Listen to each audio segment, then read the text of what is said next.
Un petit débrief du premier tour de cette Coupe des Nations. Une Coupe des Nations qui est très intéressante, qui nous révèle beaucoup de surprises. Des surprises qui nous permettent de tirer quelques enseignements sur la mutation du football africain. Un premier tour qui a vu tomber de grandes nations de football.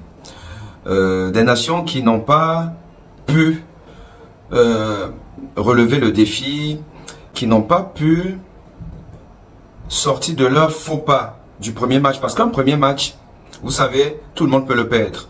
L'entrée en compétition n'est jamais facile.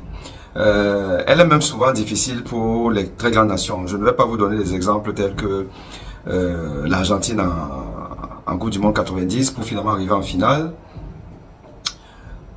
Et bien d'autres nations qui ont souvent mal commencé une compétition, mais qui finalement terminent en fanfare. Car comme on dit, le premier tour, la phase de groupe, est une phase parfois difficile pour les grandes nations qui rentrent progressivement dans la compétition. Et après un premier match, souvent raté, match nul ou alors une défaite, se rattrape dès le deuxième match et surtout le troisième match. Mais ici, là, nous avons vu des nations en peine. Vraiment en peine, en panne de solution. Ce fut le cas de l'Algérie hier, qui a joué après le match du Cameroun. Une Algérie qui n'est pas arrivée à dérouler son jeu et à finalement trouver des solutions contre l'équipe mauritanienne. Je dis bien la Mauritanie, c'est vrai que vous avez entendu, la Mauritanie. Un pays dont on ne savait même pas qui joue au football.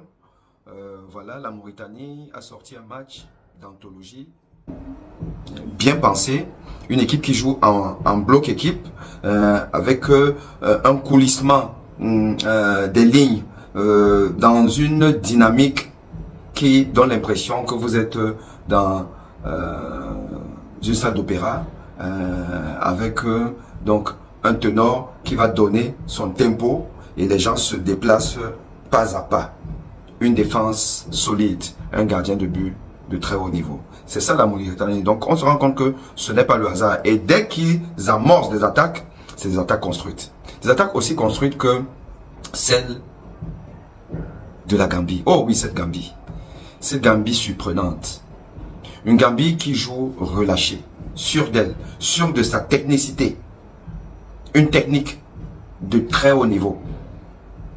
Une équipe gambienne qui a pris un premier but un peu contre le cours du jeu, contre le Cameroun, mais qui n'a pas paniqué. C'était cool, ça déroulait. Et les deux buts gambiens, c'était d'une construction magistrale. Les Gambiens, vous avez entendu? Les Gambiens. Oui, la Gambie. Ils jouent où, ces joueurs? Dans quel championnat? Qui sont-ils? Or, techniquement par là, les Gambiens étaient au-dessus des Camerounais.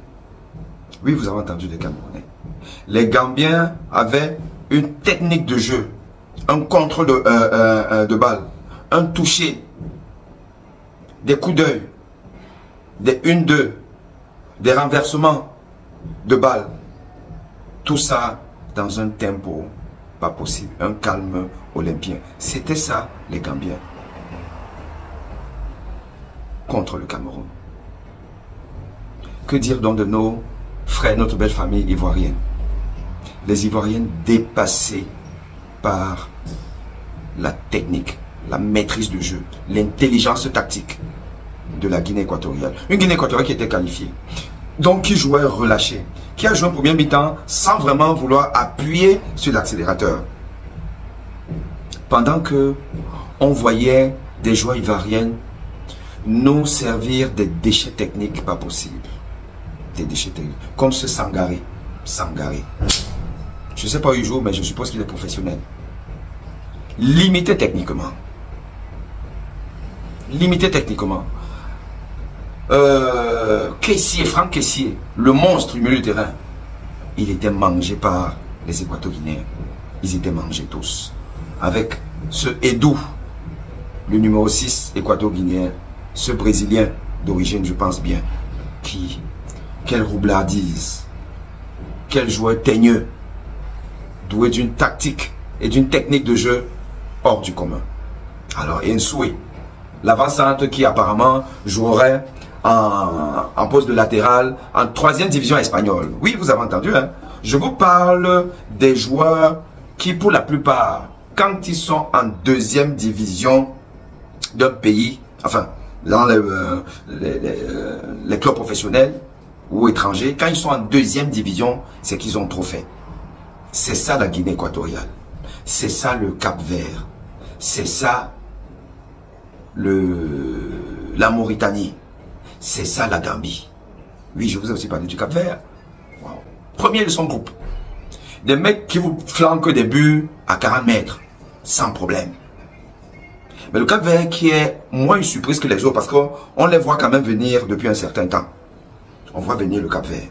Mais bon, c'est quand même le Cap-Vert, c'est-à-dire une nation supposée être de seconde zone. On a vu le Mozambique. Le Mozambique déroulé. Et toutes ces nations-là dont je vous parle, c'est pas qu'elles jouent entre elles et puis on est surpris.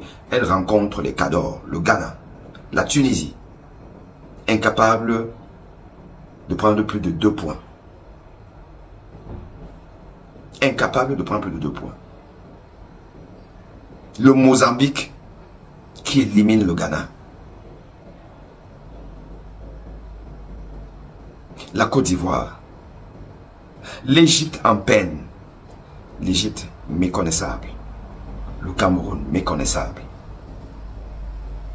Et vous n'avez donc que le Sénégal qui est au rendez-vous des attentes et des pronostics. Il n'y a que le Sénégal. Alors, la question est de savoir, est-ce que le Sénégal n'aura pas un coup de mou et va passer devant une de ces nations surprises? Mais le fait est que cette Coupe des Nations nous montre à suffisance que le football a changé. Le football a changé, le football africain a muté. Car les nations dites faibles, que les Occidentaux ne regardent pas, ils ne vont pas là-bas piocher leurs enfants, encore jeunes, immatures, pour les amener signer des contrats de merde et jouer à des niveaux moyens. Quand ils n'ont pas encore acquis l'expérience suffisante pour pouvoir jouer le football africain en Afrique. Les Occidentaux ne les prennent pas. Les agents ne viennent pas les chercher. Et donc ceux-là jouent sur place, localement. Ils jouent longtemps, ensemble, dans des championnats locaux. Ils apprennent à se connaître, à se forger et à maturer leur bagage technique et tactique. Au point où, aujourd'hui, vous avez affaire à 2 groupes de footballeurs, 2 groupes de nations en Afrique, nations de football. Vous avez les soi-disant grandes nations qui, en fait, ne forment pas une équipe, une ossature nationale digne de ce nom.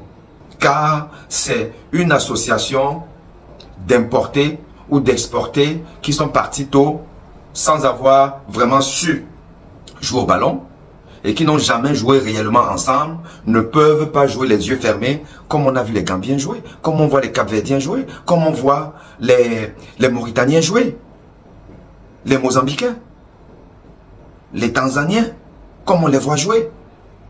Donc, ces grandes nations sont constituées des étrangers professionnels de niveau moyen, au bagage technique moyen, qui viennent se mettre ensemble sans se connaître. Et ce n'est pas lors d'un stage d'une semaine que vous allez créer des automatismes. Donc il n'y a pas d'automatisme chez les éléphants de Côte d'Ivoire. On a vu ça. Ils sont perdus. Ils ne savent pas jouer ensemble. Il n'y a pas un vrai système de jeu.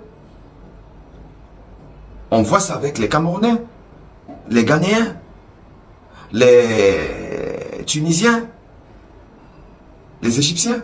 C'est ce qu'on voit.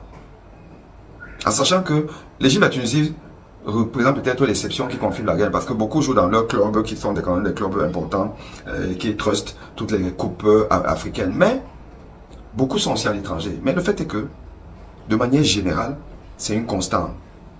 C'est une constante qui veut que Les grandes nations aujourd'hui sont constituées de mercenaires. Alors que les petites nations sont parties de la base, ont créé des fondamentaux, un football amateur local qui est bien structuré, à l'image de la Guinée équatoriale.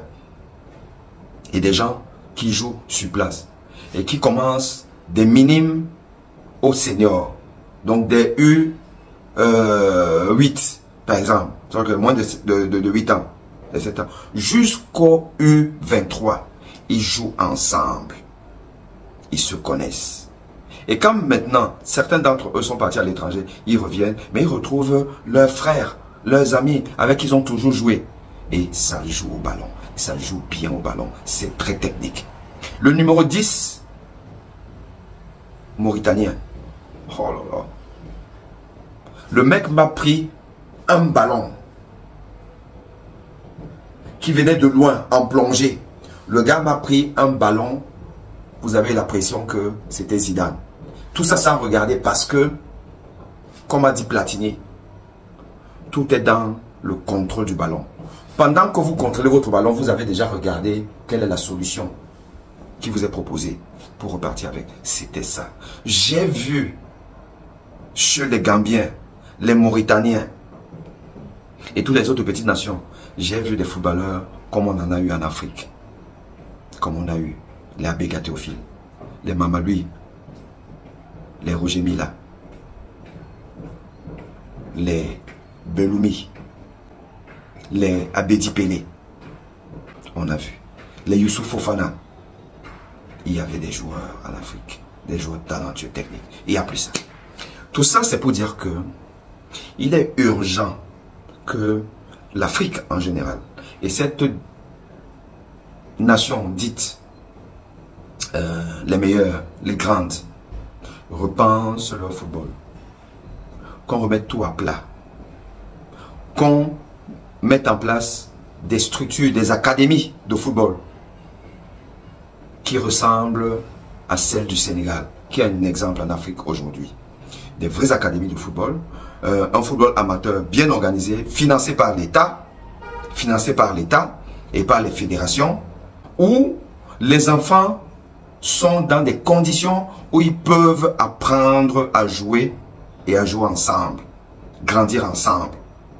Et qu'on cesse de vendre les talents en herbe africains en Occident quand ils ne sont pas encore matures. Parce qu'une fois qu'ils partent là-bas, ils sont dénaturés. Voilà, on leur apprend à jouer d'une certaine façon qui n'est pas le football africain, naturel. Fait de talent, fait d'improvisation, fait de surprise. C'est ça le football africain.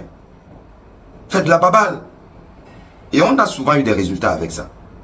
Le Cameroun est parti en Coupe du Monde en 1982, constitué à 90% des joueurs locaux.